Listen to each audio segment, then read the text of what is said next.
Right now I'm just polishing the edge a little bit. If you're going to sharpen it, you use the corner right there.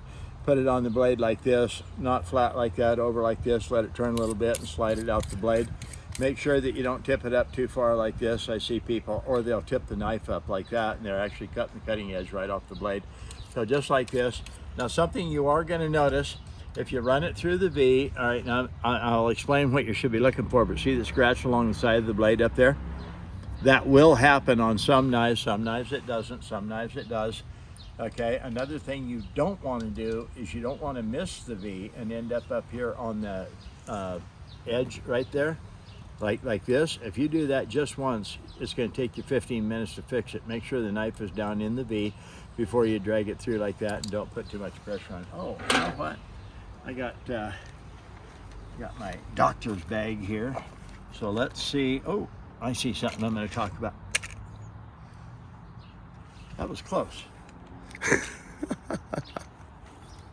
All right. So we have knives that cut like that.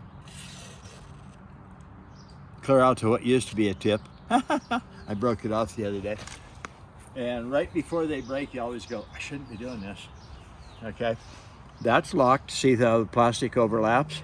Pinch it with your finger. See how it's knurled with some lines like that? Put your finger there, put your thumb here, turn it like this.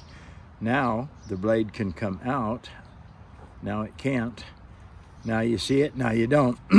Like that, okay? And then fold it over here, snap it down like that.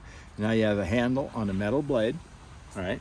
So these are really cool. These are $5 standalone product on the website. If you order $50 or more, you get one free. If you order $150, should we give them 3? We do. Okay. Every 50. Yeah, every $50, yeah, you're going to get a free knife. So order $150 and you get 3 of these. All right, this is Brad Buckner, sharpensbest.com. These are really cool. These are called credit card knives, and that's because they are the shape of a credit card. You can put it in your wallet. No, you cannot get them through the airport if they're actually looking at the screen. If they've looked away to talk and the bag goes through, then that's going to go through and people go, oh, I get mine through. Yeah, you might get it through once, but you're not going to get them through 2 or 3 times, I guarantee, and they will confiscate them. It's Brad Buckner, sharpensbest.com. You take care and you stay sharp out there.